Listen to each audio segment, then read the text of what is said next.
Hi, everybody. Today's Thursday, April 23rd, 2026, and our dear friends, Richard Wolff and Michael Hudson, are here with us. Welcome back, Richard and Michael. Glad to be here. Please hit like button, helping us reaching more people. And you can follow Richard on his YouTube channel on his website, Democracy at Work. You can go there and find the YouTube channel. You can find the website. And on Michael Hudson, you can right below his name, you see the website address. It's michael-hudson.com. And let me start, Richard, with you. Here is what, when it comes to the war against Iran, the war that is happening, and we have some sort of ceasefire, which is not official, by the way. But this war, they tried to sell this war, if you remember, in June 2025. And we had J.D. Vance trying to sell it to the American people that this war going to be something short, something big and beautiful, but in a short period of time. It's not going to be Iraq, Afghanistan, Vietnam, none of that sort of messy operations. And here is what he said in June 2025. Empathize with Americans who are exhausted after 25 years of foreign entanglements in the Middle East. I understand the concern, but the difference is that back then we had dumb presidents, and now we have a president who actually knows how to accomplish America's national security objectives. So this is not going to be some long drawn out thing. We've got in, we've done the job of setting their nuclear program back. We're going to now work to permanently dismantle that nuclear program over the coming years. And that is what the president has set out to do. Simple principle. Iran can't have a nuclear weapon. That has animated American policy over the past 130 days. It's going to continue to be a driving force of our policy in the Middle East for the next 3.5 years. And here, coming to this moment, and Scott Bessent was asked, what is going on with the war? And here is what Scott Bessent said. Has received significant additional revenue from their sales of oil because of sanctions relief. I couldn't disagree more. Okay. Do you disagree that Russia has received significant additional revenue from the sanctions relief? I couldn't disagree more. Okay. Why did you relieve the sanctions against Russian and Iranian oil? Think of it this way, sir. There's the Strait of Hormuz. Familiar with it. There is oil to the left and to the right. There is to the right. The Treasury was able to, just as you are concerned about gasoline prices for the American consumer and for our Asian allies, as are we, Treasury was able to create the more than 250 million barrels on the water. And the way to think about this is, as I came in today, the oil prices are at $100.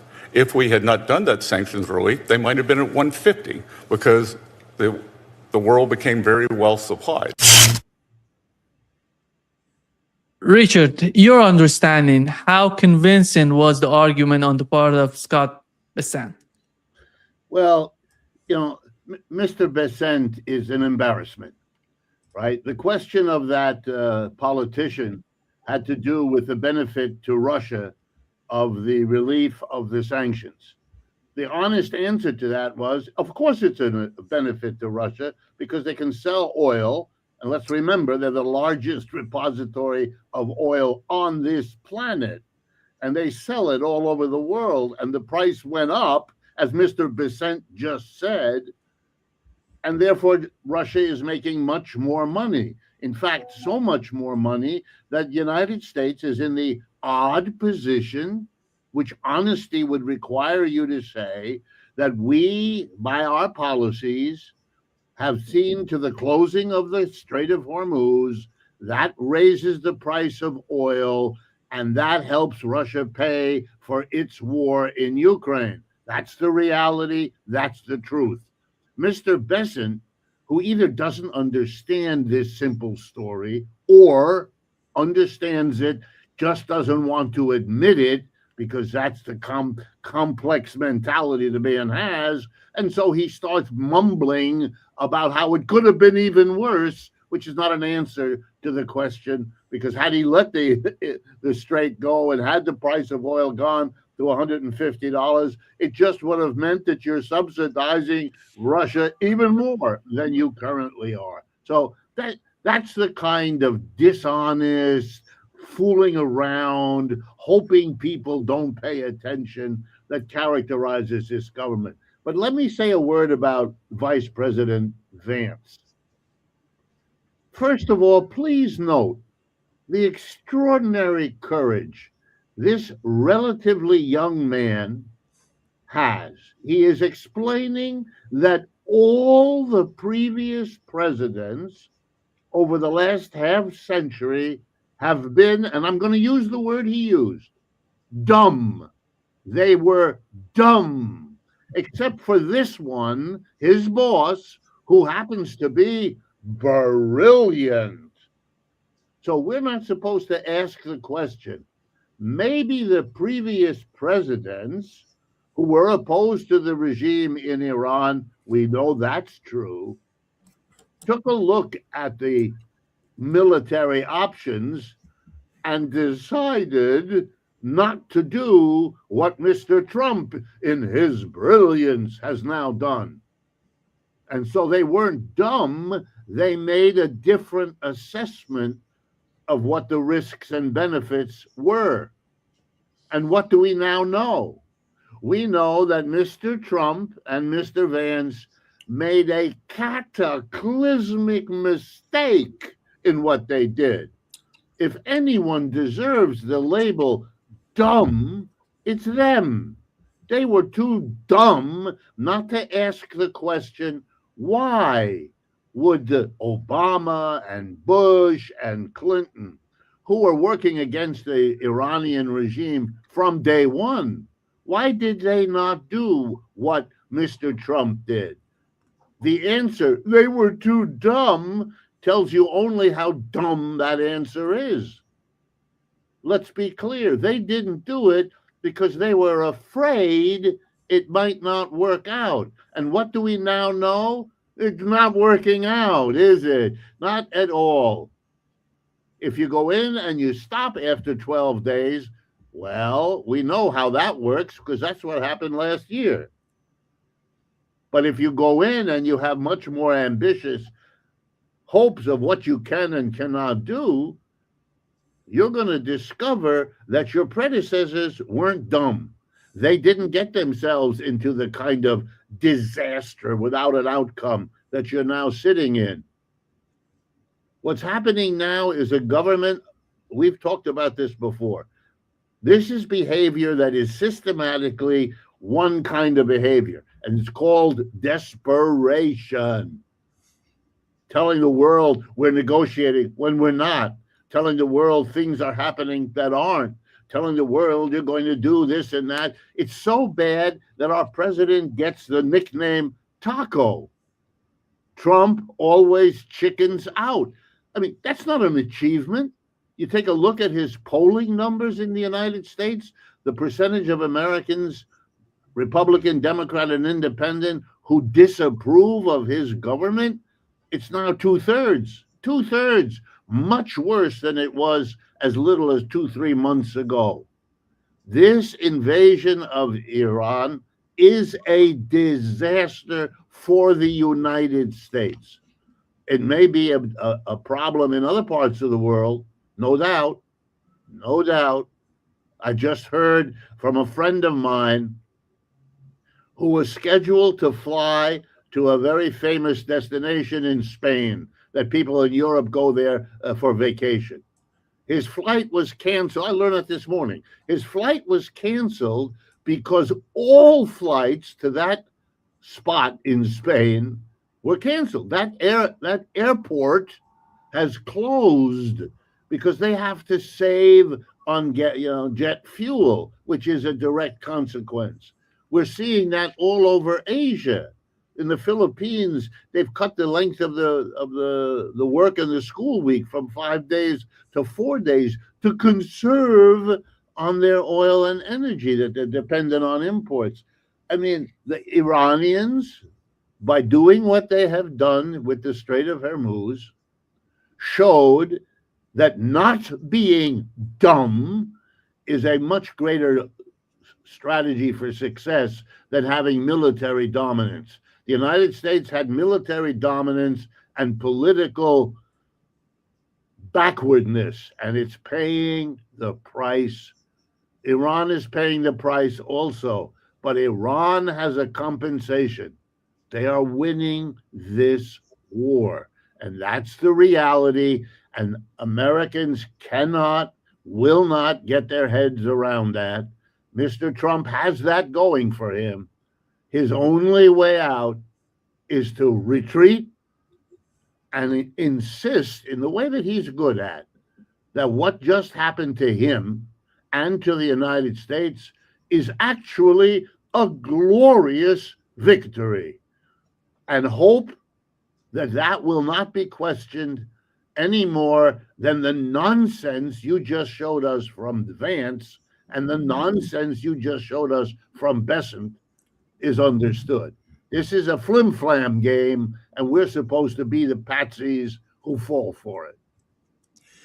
I agree with what Richard has said. I want to comment on both of the quotes that you had. Bessent simply changed the question and answered a different one. He was asked, isn't Russia benefiting from the rise in oil prices caused by the war in Iran? And Bessent said, well, prices would have gone up even more if we wouldn't have let Russian oil fill in the gap that OPEC is not able to provide now. Well, all what he says is true, but Russia is benefiting from the fact that it's filling the gap that the Arab OPEC countries are not able to fill. But even more dissembling is the quote that you had from Vance, which he should be ashamed of. This war is not at all about Iran's moving for a nuclear weapon. That was already solved under President Obama's signing of the nuclear enrichment agreement.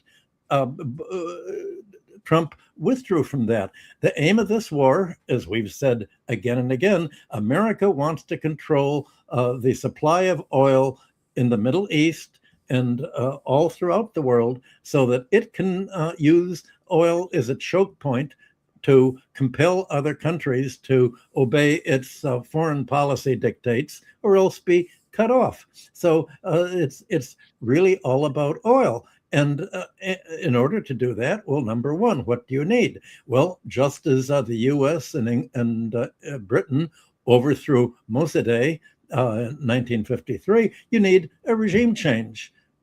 Trump tried that. He said, well, all we have to do is kill the leaders and we'll find some opportunist who's going to come in and try to be the new Shah and install a new police state under U.S. control that'll just serve us. Well, that didn't work. When he bombed the new leaders, Iran has a pretty deep leadership class, and it's also very decentralized. So you can't just knock off the head and everything goes apart. That's Trump's fantasy, that without him, the whole U.S. policy would fall apart. It's about control of. It's really, as Trump said, we want Iran's oil, just like he said we want Iraq's oil. We invaded them. That costs money. We want Iraq's oil to pay. He wants Iran's oil. That will give America the control of West Asian oil. So what's happened? Trump is now found himself in a quandary. I won't say it's a dilemma. It's a quandary is a problem that doesn't have any positive resolution at all. Suppose that he carries through his threat to bomb Iran. Every bridge, every power supply, push it back into the Stone Age. Just it'll take 30 years to recover. If he begins to attack Iran by air, Iran is just going to essentially say, we're not going down by ourselves. We're going to knock out all of the other OPEC oil exports. And if we can't export oil, there's not going to be any oil exported from this region. And there will be, this is its brilliant strategy. of MAD, mutually assured destruction. In this case, economic destruction of the world economy. So, and Trump is afraid to plunge the whole rest of the world into depression. So he really can't do that. And if he tries a land invasion, not bombing, then the American troops are going to be chewed up, according to all of the guests you've had on your show. Well, what if he just sits and does nothing and keeps the blockade, calling it a ceasefire when he's continuing to grab Iranian ships and tankers?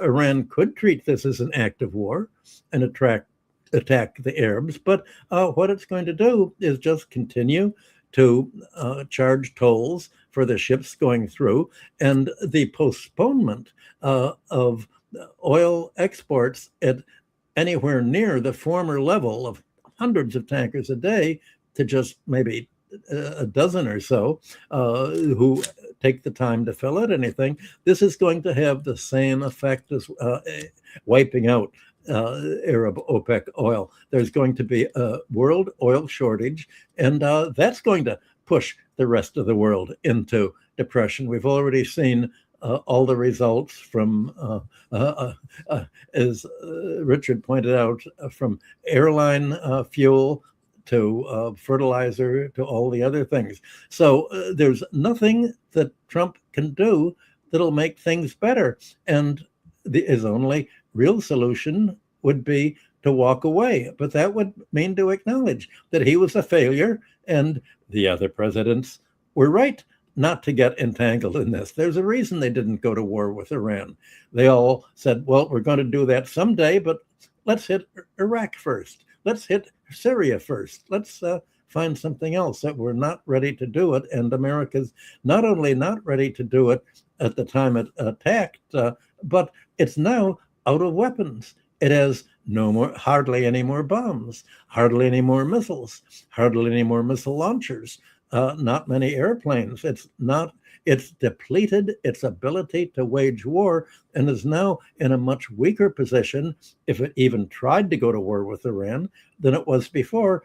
Iran has gained the enormous advantage. That's the situation that exists now, and it's paralyzed. And just before we came on the show, needless to say, I look at the stock market, and the stock market's up, and the Financial Times says, well, everybody's hoping that there'll be a happy medium, and everybody can somehow solve the problem and compromise. There's no compromise. Iran is not going to the meeting, last I heard, that Trump wants to negotiate, and just here Trump says, here, we're telling you what to do, or else we're going to bomb you some more. There's no middle ground. That's, again, Iran's genius in not capitulating, not giving in. Yeah.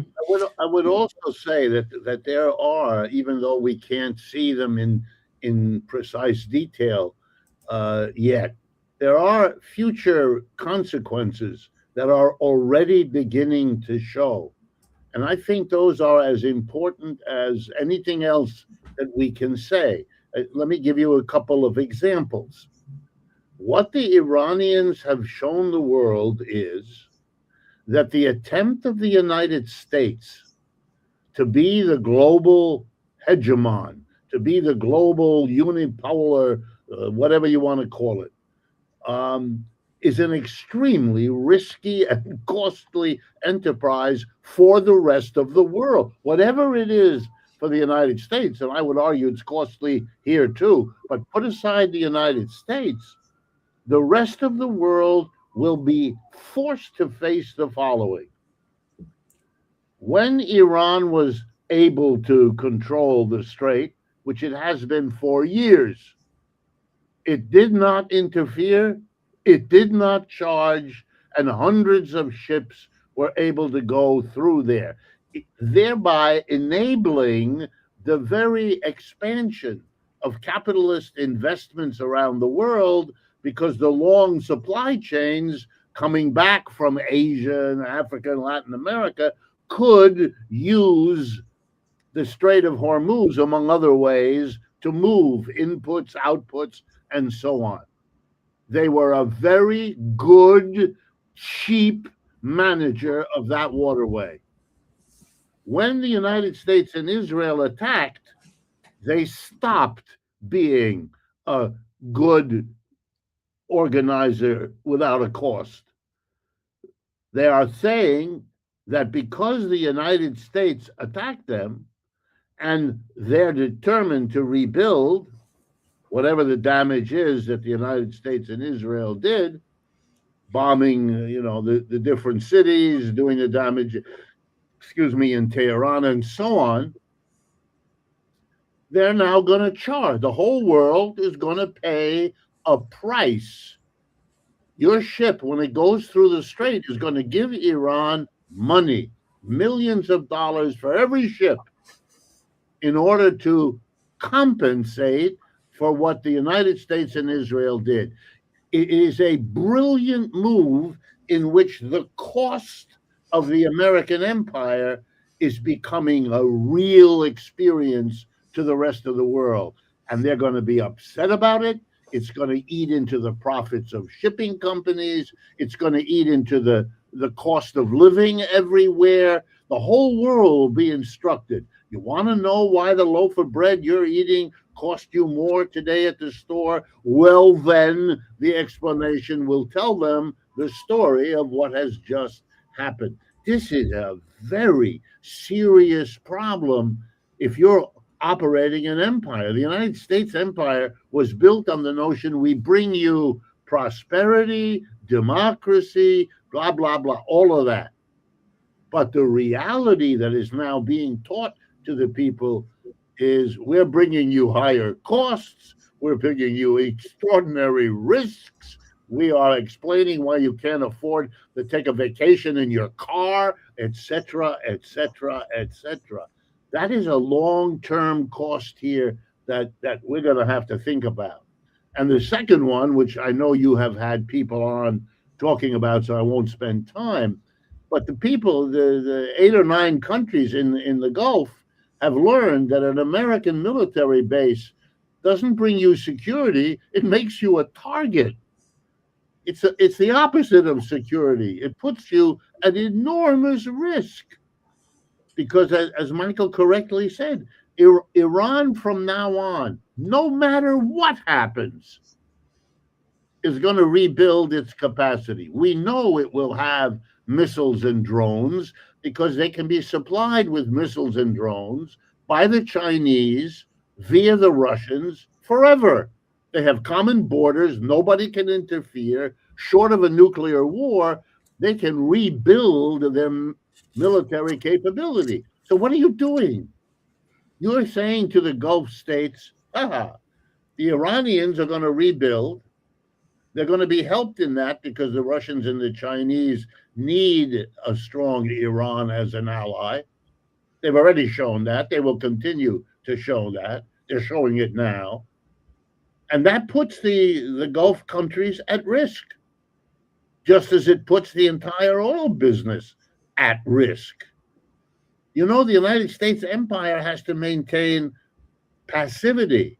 When Michael just told you what the stock market wants, that's what the whole world wants. They want all this to go away. They want to be able to return to making money as they felt they were doing before. They're not grateful to the United States for what it's doing. They're horrified. They want this over. And Mr. Trump is therefore at the greatest risk of his entire political life, short as it's been. Why? Because Mr. Trump always put the business community first. The first act of his first presidency was the tax cut of December 2017, one of the biggest tax cuts corporations and the rich have ever seen. The first act of his second presidency was last year's big, beautiful tax bill. Notice the first highest priority is to keep the business community on his side. Everything else, he'll get their money to win the PR battle, he thought. Well, Now he's discovering that this is also a trap, because those people, having said thank you for the taxes, having supported Mr. Trump, which they do to this minute, don't like this disruption at all. If the stock market begins to tank because of the ramifications, he will lose that business support, and then he will have nothing. That is the dilemma he faces as a political actor. Well, let's look at the consequences of what Richard has just said. The business community is not the economy. And the American empire was able to achieve its military dominance and economic dominance after 1945 because its economy was strong. And what began to undercut its international economic power was the Vietnam War. Well, it actually began with the Korean War in 1950, 1951. That was the year in which America's balance of payments moved into deficit. By the Korean War, every single Friday in the mid-1960s, when I was working at Chase Manhattan, we would look Friday morning at the Federal Reserve statements of the gold supply, and we were watching all of the dollars that America was spending in Vietnam and Cambodia, elsewhere in Asia, were being turned over to the French banks for General de Gaulle to cash into gold, and Germany was also picking up the slack from the United States. So we're in a situation, we were watching the gold flow out of the United States and ultimately force the dollar off gold convertibility in 1971. Well, this didn't turn out to be the disaster that the Americans expected, for the reasons that I discussed in Superimperialism. But today, let's look at the situation again. The largest commodity exports from the United States for the last 5 months. Can you guess what commodity it is? Not aircraft, not automatic intelligence, not computers. It's non-monetary gold. America's largest export is now the gold that its private holders and perhaps even the U.S. government had. And the largest exports of gold are to Britain and to Switzerland, Switzerland being a transfer point to China and Hong Kong. Hong Kong is the third major destination of this gold. Forbes magazine, just in the last few days, came out with all of these figures saying, well, there's about a 6-week to 8-week lag in the publication of foreign trade figures, but the most recent figure we have is in February, and that's 5 months in a row where gold is a major American exports. Well, in 1971, the United States said, okay, we're not selling you gold anymore. What's your choice? You don't have any choice. How are you going to save all these dollars that you're accumulating? Well, there's really no alternative to gold. We're not going to let you invest in American companies or control our economy. Like we use your balance of payments to buy out your economy. All you can do is buy U.S. Treasury securities or corporate bonds. Well, that's not the case now, because Iran, like Venezuela, was pricing, saying, we don't want to hold dollars, and we have alternative dollars now. We can hold Chinese yuan, essentially. So now, when America loses gold, this money is not recycled into loans to the U.S. Treasury to fund the balance of payments deficit to continue waging the war. America is being stripped of its gold and its core international economic power, just as it's being stripped of its bombs and missiles and aircraft and all the other elements of war. It's America's left without any cards to play the game, if you want to look at it in terms of game theory. America's broke. That is what the Iran war has done to Trump's plans. And this is what didn't occur in any of the past wars because other countries had no alternative.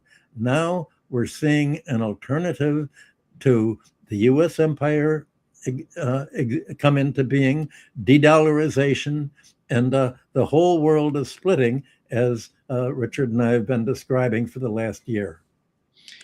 Richard, looking at the situation right now, how do you see the off-ramp for Donald Trump? Because as you've mentioned, we know that how the war is hitting the economy. It's not just the war in Vietnam or Iraq and Afghanistan. The repercussions, considering the repercussions going to the global economy are huge. 20,000 flights were canceled in Germany, for example. Lufthansa did that. And we have, even getting just to the details, that in India, they don't know how to produce these aluminum soda cans because they're all dependent on what's going on. This is huge for the global economy. How do you see the off-ramp for Donald Trump? Well, obviously, I'm not part of the conversation. And it's clear to me that the conversation is now in an extreme situation of desperation. I know you've heard me use that word before, but if people didn't see, a few days ago, I don't remember the exact day, but a few days ago, there was a remarkable story in the Wall Street Journal about how the chief military and political folks who decided how to rescue those two air people that went down with the plane that the Iranians shot down. When apparently, if you take this story in the Wall Street Journal seriously, and I do, I mean, I don't see any reason why they made this up. When Mr. Trump was informed that this had happened, the plane had got shot down, and that were, I believe, initially two men missing who went down with the plane, he became, according to the Wall Street Journal, hysterically rageful for hours. But that wasn't the big item in this story.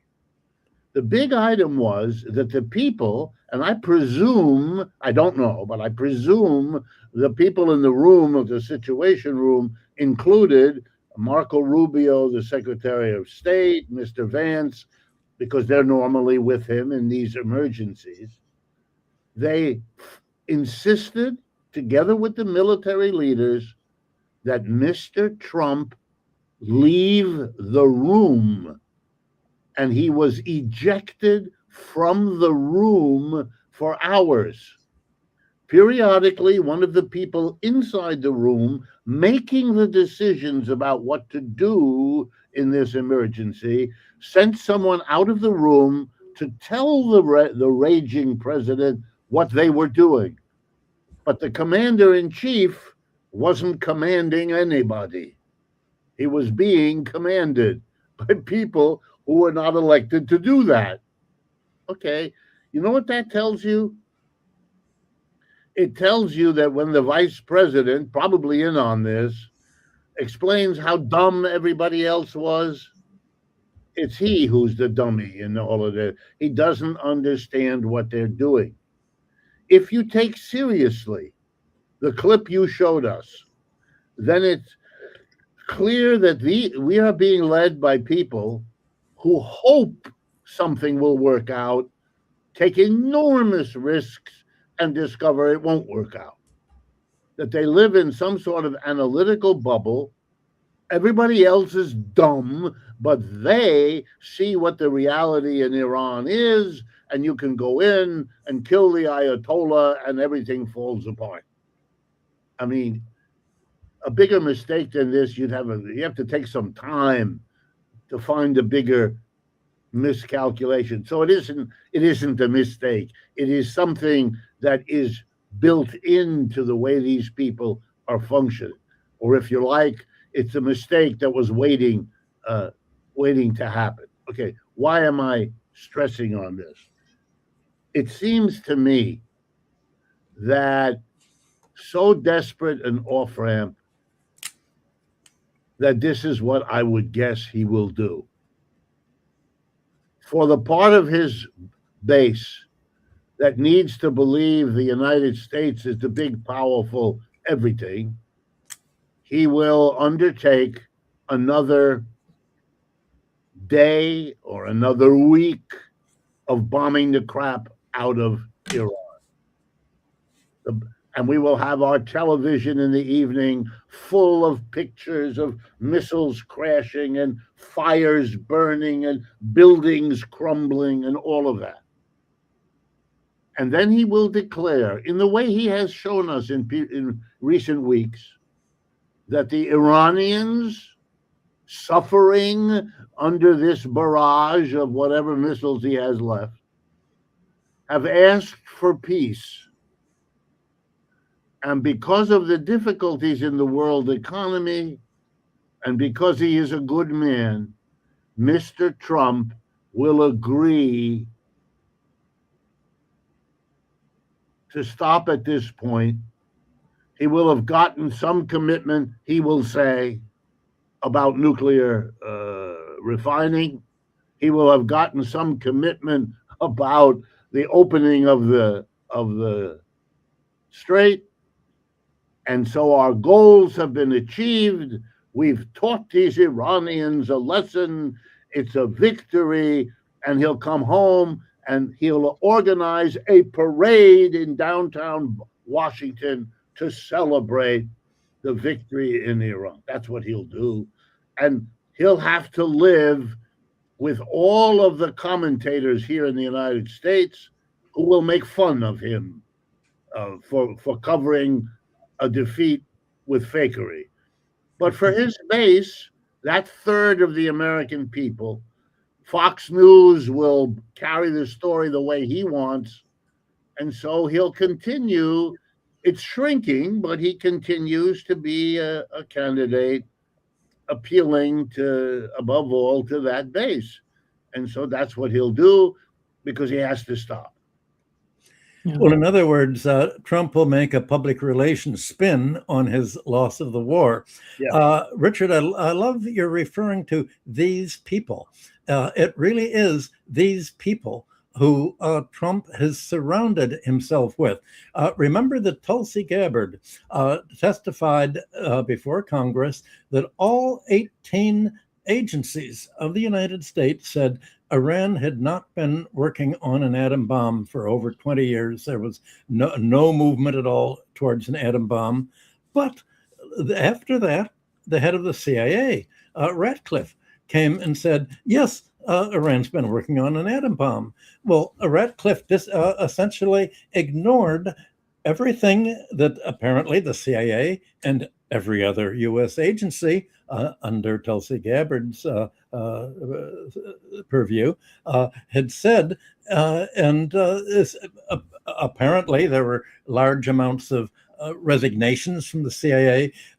Trump has appointed individuals, most notoriously Hegseth, who has done the same thing with the army. Just ignore all the advice below you. Ignore the armed forces is supposed to be represented by the head of the army. Ignore the intelligence agencies supposed to be represented by the CIA. Trump has appointed people personally loyal to himself because he was so traumatized by the people he was advised to appoint in the first administration, like Barr and the head of the FBI and Justice Department, all the people that he appointed that wanted to undermine him, that now he just has people who are personally loyal and have no background at all, no competence in what they're doing. So that is essentially what he's trying to create in terms of this public relation to spin his surrender, as you've just said, Richard, as if it's as much as a victory as you can put lipstick on a pig. Yeah. Richard, what is happening when Donald Trump tweeted or posted on his Truth Social saying that the leadership in Iran is fractured? I don't know where does he get this sort of information that is fractured. So that would put him in a better position on having some sort of leverage. But we've learned yesterday that the Secretary of Navy was fired by Pete Hegseth. It's not just the first one. And it's a very important position, by the way, when it comes to the operation that is going on with the case of the blockade, because it seems that there are some sort of discontent within the military, within the Navy, with this operation. It's a huge operation. It's not about Iran controlling the Strait of Hormuz from the land. It's so easy for Iran to do that. But the United States, looking at the Arabian Sea and the area they have to cover, it's almost impossible. That's why they couldn't do this for many of these tankers that are getting out and getting in. So who's fractured, and how is that going to help him? Let's assume that he's feeling that way. Is that going to help him? Well, for me, this is all part of the spin. First, let me underscore what you said. Blockade by Navy means that this is one of the most ambitious, urgent tasks given to the United States Navy in a long time. There could not be a worse time to get rid of the head of the Navy than in the midst of such an operation. That tells you that that this guy didn't want to be associated with what for him looked like a bad move. I don't know what his brain, I don't know the guy, and there's not much information about it, but I can tell you it is a very strange time to have declared a naval blockade in the part of a war, and then the head of the Navy is fired. That is very bizarre, right? Number one. Number two, saying that your enemies have disagreements among themselves is not an interesting statement, because it's always true. And the only matter is whether it's relevant or not. In other words, are the disagreements fundamental? Are they intense? What's the situation? Otherwise, that there are fractures, that there are disagreements, is not interesting. I'm assuming there are disagreements. There's lots of rumors that Vance was not all excited about this war either, right?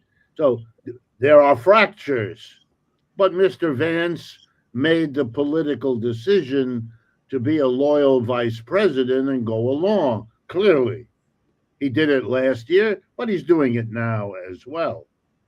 Yes, he allows some rumors. He's already thinking post-Trump, and he would like to be able to say, I told you so later when it's convenient and Trump is out of the picture. And Mr. Trump, who may not know other things, certainly knows that. And that's part of why Mr. Vance has to be the negotiator in Islamabad, if that even happens. What has happened in Iran is, ironically, that there are fractures, no question. We all know what happened 6 months ago in Iran, or what was the kinds of street battles and battles over the women's issues in Iran and the politics in it.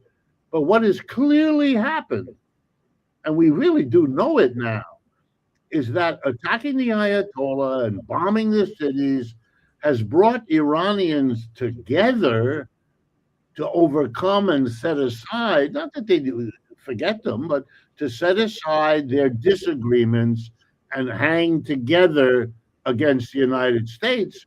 We see that that's going on. By the way, in contrast, in the United States, the people willing now to say they don't want this war is growing, not shrinking. Tucker Carlson, Marjorie Taylor Greene, these people are now making a break with Mr. Trump and saying publicly that the war is a betrayal, that the war is a bad idea. Whoa. Here's the irony.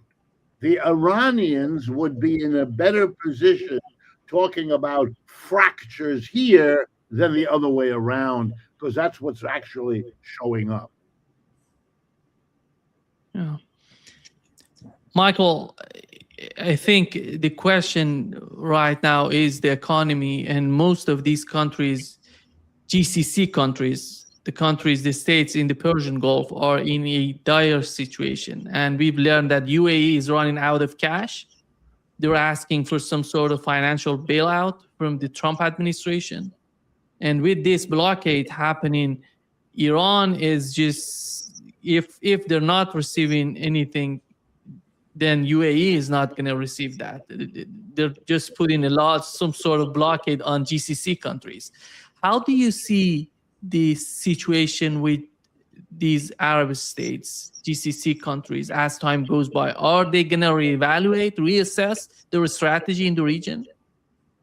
Well, Saudi Arabia and the Emirates all had, over the last few decades, have developed very complex and investment programs. And these investment programs, largely construction, building programs, cost a lot of money, and they had expected to compete to pay for these programs by their oil exports. Well, now they're not getting any dollars from the oil exports. So what are they doing? Well, in order to avoid defaulting on the debts, they're selling their dollar holdings for all of these. The dollar is not weakening because other countries are still moving into the dollar as a flight to safety, because they haven't figured out a way of very smoothly investing in the Chinese currency. And the Chinese RMBs really don't want to provide a means for the whole world to save. And there isn't any alternative to the dollar, that there's no BRICS currency, which is a fantasy, or any kind of a substitute for the dollar, except maybe you can buy silver, you can buy commodities, you can buy real estate, you can buy something else. But the Arab countries are now selling the dollar. And there's probably, Trump is going to, in order for Trump to do the public relations flim-flam that Richard's described, Trump at least has to make one more token bombing site, just to say, see, I bombed them into submission. But anything he does is going to lead to Iran going kaboom, because it has no way of knowing whether this little bomb, even if Trump says, don't worry, I'm just going to do a little bomb for you, won't you accept it? He tried to make that deal last year with Iran, and Iran said, no, if you bomb us, you bomb us, and that's what it is. Well, Iran now realizes that in order to get the United States out of West Asia, you have to not only get the troops out, and the military bases closed, you have to stop the whole linkage between the Arab OPEC countries and the United States. Well, what's the big economic linkage besides holding their state national savings in dollars? It's the investment by U.S. companies, especially artificial intelligence companies, in the Emirates and Saudi Arabia, to buy cheap oil to run all of these computer systems that they need for artificial intelligence, since this electricity is not going to be available in the United States. And obviously, as a result of the Iran war, there's not going to be a superabundance of electricity in other countries, given the oil shortage. So Iran says, okay, we're going to break that symbiotic relationship by bombing the U.S. investments there. Probably if they're luxury investments, that's going to be bombed too. Trump has made an effort in the last week to say, remember my board of peace? We were going to invest in Gaza to help rebuild it. Won't you, Emirates, put up a few $1 billion to develop a luxury port there for all of the tourist ships to land, to go to the tourist Mecca that we're going to be doing on the graves of the Palestinians? the advance is no, they don't have the money now because there's no export oil revenues coming in. So I think that answers your question. The OPEC countries themselves are being squeezed for cash now that they've already committed so much spending that had been expected to be afforded out of their oil exports. And this again gets back to the point that Richard made before, and that you'd made, saying, oh, the whole problem is that America's presence there is no longer a benefit to the host countries. And I'm talking about host in the sense of a parasite has a host that it lays its eggs in.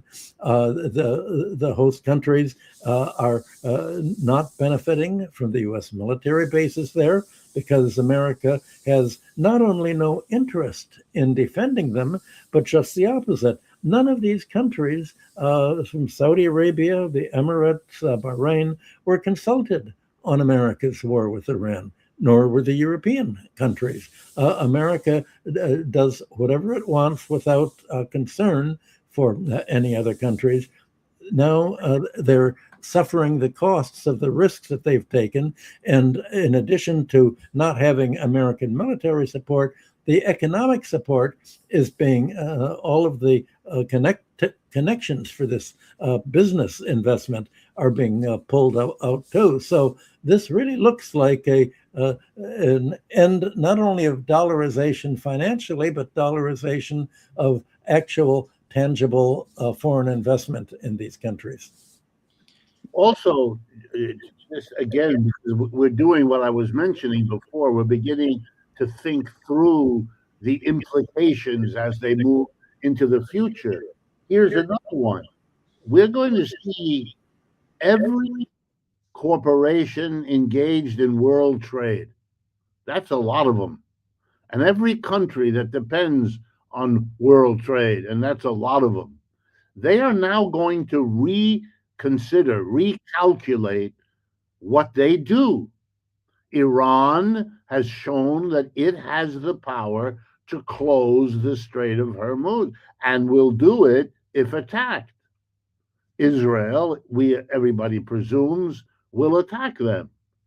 Even if they can't do it now, they'll wait a few months or a few years, and then they'll do it. Certainly been the pattern in the past. You'd have to assume. But now you understand that when Israel does that, it can have a global effect on you. You can't be looking the other way.